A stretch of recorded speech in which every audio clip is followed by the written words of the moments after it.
नमस्कार, आप देख रहे हैं मिरर मीडिया। मैं हूं अनुपम कुमार। हमारे खास कार्यक्रम खबरनामा में आपका स्वागत है। बढ़ते हैं आज की सुर्खियों की ओर। राष्ट्रपति द्रौपदी मुर्मू पहुंची धनबाद। आईआईटी आईएसएम के दीक्षांत समारोह में टॉपर्स को किया सम्मान।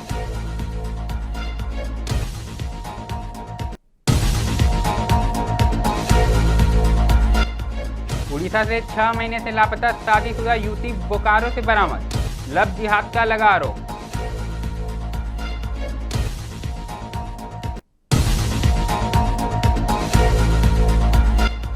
धनबाद के पंपू तालाब में बाइक समेत डूबा युवक, घंटों बाद भी नहीं मिला सुराग। गुस्साए लोगों ने रणधीर वर्मा चौक को किया जाम।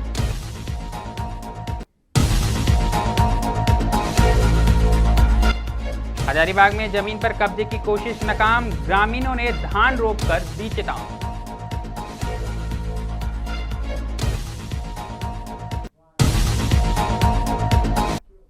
अब खबरें विस्तार से। सबसे पहले बात हम धनबाद की करेंगे, जहां शुक्रवार को धनबाद के लिए गौरवपूर्ण क्षण रहा जब देश की राष्ट्रपति द्रौपदी मुर्मू ने शहर का दौरा किया। राष्ट्रपति आईआईटी आईएसएम धनबाद के 45वें दीक्षांत समारोह में मुख्य अतिथि के रूप में शामिल हुई। इस मौके पर उन्होंने विभिन्न कॉलेज में उत्कृष्ट प्रदर्शन करने वाले स्कॉलर्स को गोल्ड मेडल व प्रशस्ति पत्र देकर उनका हौसला बढ़ाया। आईआईटी आईएसएम कैंपस में आयोजित इस गरिमामय समारोह में देश भर से पहुंचे विद्यार्थी, शोधार्थी और अभिभावकों की उपस्थिति रही। राष्ट्रपति मुर्मू का काफिला सुबह सुरक्षा घेरे के बीच सीधे कैंपस पहुंचा, जहां आईआईटी प्रशासन ने उनका भव्य स्वागत किया। वहीं राष्ट्रपति के आगमन को देखते हुए धनबाद जिला प्रशासन पूरी तरह से मुस्तैद रहा। शहर के प्रमुख स्थानों पर पुलिस बल की तैनाती की गई। ट्रैफिक रूट डाइवर्जन, बम निरोधक दस्ते की तैनाती और ड्रोन कैमरे से निगरानी जैसे इंतजाम देखने को मिले।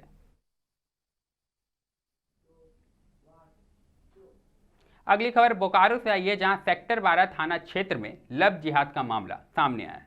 उड़ीसा की एक शादीशुदा युवती को जमील अख्तर नामक युवक बहला फुसलाकर यहां लाया और किराए के मकान में छिपा कर रखा। युवती के पिता ज्योति रंजन नाथ राय के अनुसार आरोपी उनकी बेटी से पहले 3 हिंदू लड़कियों से शादी कर चुका है। उन्होंने बताया कि बेटी 6 महीना से लापता थी और भुवनेश्वर थाने में इसकी रिपोर्ट दर्ज कराई गई थी। स्थानीय लोगों और विश्व हिंदू परिषद के कार्यकर्ताओं ने युवक और युवती को पकड़कर पुलिस को सौंप दिया। विश्व हिंदू परिषद के जिला मंत्री संजीव कुमार ने इसे लव जिहाद का मामला बताते हुए उचित कार्रवाई की मांग की है। मामला सुबह सूचना मिली है, लव जिहाद का मामला है अपने लोहांचल में। एक व्यक्ति हैं शशि भूषण विश्वकर्मा जी, उनके यहाँ पर एक मुस्लिम व्यक्ति एक हिंदू लड़की को लेकर के रह रहा था पिछले 6-7 महीने से, है ना।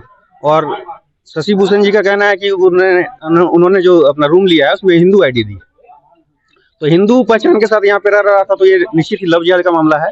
और लड़की के घर वालों से जब बात हुई है तो ये पता चला कि उसकी 4थी शादी, इससे पूर्व वो 3 शादी कर चुका है। मामला है, मेरा बेटी शादीशुदा था। एक लड़का जमील अख्तर बोल के हमारा घर का आना जाना था उसका।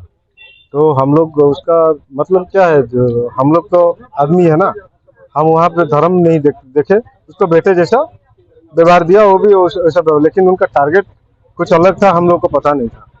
और ये क्या क्या मेरा शादीशुदा लड़की था, उसको 4 महीना 5 महीना हो गया, भगा के ले आया। लेकिन हम लोग को बोला कि वो अपने आप खुद चला गया है। तो लड़की का साथ कांटेक्ट कुछ नहीं हुआ। हम एक मिसिंग रिपोर्ट भी किए थे, वो थाना को भी गया था। थाना में भी लड़का रहने वाला कहाँ का? लड़का भुवनेश्वर का रहने वाला है, लड़का भी भुवनेश्वर का रहने वाला है। तो हम लोग क्या किए, उसका ये पहला केस नहीं है उसका, ये भी 4 नंबर का केस है। उससे पहले भी 3 लड़की के साथ ऐसा कर चुका है। धनबाद के पंपू तालाब में गुरुवार को एक युवक के डूबने की घटना से सनसनी फैल गई है। हादसे की सूचना मिलते ही बड़ी संख्या में स्थानीय लोग मौके पर पहुंचे। युवक की कोई जानकारी नहीं मिलने से आक्रोशित लोगों ने रणधीर वर्मा चौक को पूरी तरह से जाम कर दिया और युवक को तालाब से निकालने की मांग करने लगे।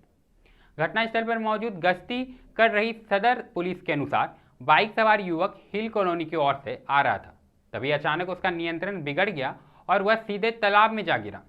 तालाब के किनारे युवक की चप्पल बरामद हुई है, जिससे अनुमान लगाया जा रहा है कि वह गहरे पानी में डूब गया। स्थानीय निवासियों ने तत्परता दिखाते हुए तालाब में उतरकर युवक को खोजने का प्रयास किया, लेकिन तालाब की गहराई और कीचड़ के कारण सफलता नहीं मिल सकी।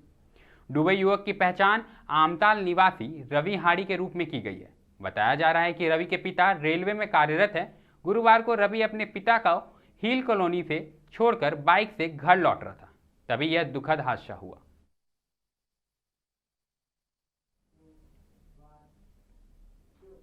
अब रुख हजारीबाग का करेंगे, जहां चुरचू प्रखंड के आंगू थाना क्षेत्र अंतर्गत गोतवार गांव में बुधवार को ग्रामीणों ने एक साहसिक और संगठित कदम उठाते हुए विवादित भूमि पर सामूहिक रूप से धान की रोपनी की। यह जमीन खाता संख्या 3 मौजा गोतवार में कुल 12 एकड़ 31 डिसमिल है, जिस पर ग्रामीण वर्षों से खेती करते आ रहे हैं। ग्रामीणों का आरोप है कि कुछ महीने पूर्व कथित भूमाफियाओं ने फर्जी दस्तावेज के सहारे इस जमीन पर अवैध कब्जा करने का प्रयास किया था। इसे लेकर गांव में भारी आक्रोश है। वहीं ग्रामीणों ने एक स्वर में भूमाफियाओं को चेताया है कि यदि फिर से कब्जे की कोशिश हुई तो वे सामूहिक प्रतिरोध करेंगे और कानूनी व सामाजिक दोनों स्तर पर संघर्ष करेंगे। धान रोपनी से पहले ग्रामीणों ने सरना झंडा गाड़कर परंपरागत पूजा अर्चना भी की। यह सिर्फ खेती का काम नहीं, बल्कि अपने हक और अस्मिता की रक्षा का भी प्रतीक बन गया।